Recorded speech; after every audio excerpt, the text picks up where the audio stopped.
Hi, my name is Brett Burke, and I'm an attorney here at VA Disability Group. Today, we're going to be discussing the DBQ for thyroid and parathyroid conditions. There are a number of thyroid and parathyroid conditions that the VA will compensate for. And much like other endocrine conditions, the VA is required to consider a combination of the veteran's medical history, treatments, objective and subjective symptoms when assigning the appropriate evaluation. The DBQ separates the possible conditions into thyroid conditions, parathyroid conditions, and neoplasms of the thyroid and parathyroid. As seen in the rating schedule, several of these conditions will receive an initial rating for 6 months following a diagnosis, and then the VA is required to reevaluate the veteran on any residuals of their condition. In Section 1 of the DBQ, the examiner is prompted to indicate which thyroid or parathyroid condition the veteran is diagnosed with. This will determine which section of the DBQ the examiner should be completing next. In Section 3 of the DBQ, under Thyroid Findings, Signs, and Symptoms, the examiner is prompted to indicate the kinds of symptoms and treatment for the veteran's condition.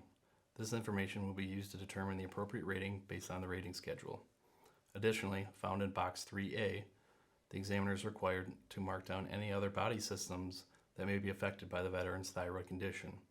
If one of these boxes is marked, then the VA must provide the veteran with the appropriate evaluation and complete the corresponding DBQ. For example, if the veteran is diagnosed and service-connected for hyperthyroidism under Diagnostic Code 7900, and the DBQ indicates that they are having musculoskeletal symptoms, then they should receive a 30% rating for the 6 months following their diagnosis, and then the VA should be required to evaluate the veteran for the specific musculoskeletal symptoms they've been experiencing. If we turn now over to Section 4 under Parathyroid Findings, Signs, and Symptoms, much like Section 3, the examiner is required to indicate any other body systems that are being affected by the veteran's parathyroid condition. The information from this section is applied to the appropriate diagnostic code from the rating schedule to determine a rating. Now let's look at Section 8 under Tumors and Neoplasms. This section requires the examiner to indicate whether the veteran has any tumors or neoplasms related to their thyroid or parathyroid condition.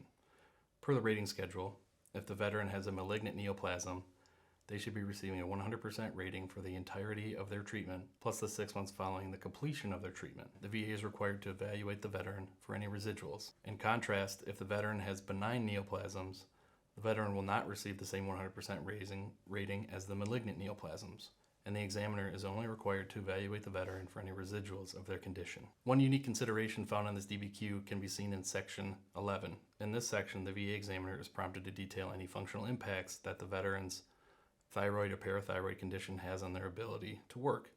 If a veteran is pursuing an individual unemployability claim, this section could very well come into play if it is determined that a functional impact exists based on their thyroid or parathyroid condition. It is also important to keep in mind that evaluations are largely assigned based on the subjective symptoms reported by the veteran. So please describe your symptoms to the examiner as they are at their worst. Downplaying symptoms during the C&P exam could be to the veteran's detriment. It could ultimately lead to lower evaluations down the road. That concludes this video. For more information, click on the links below.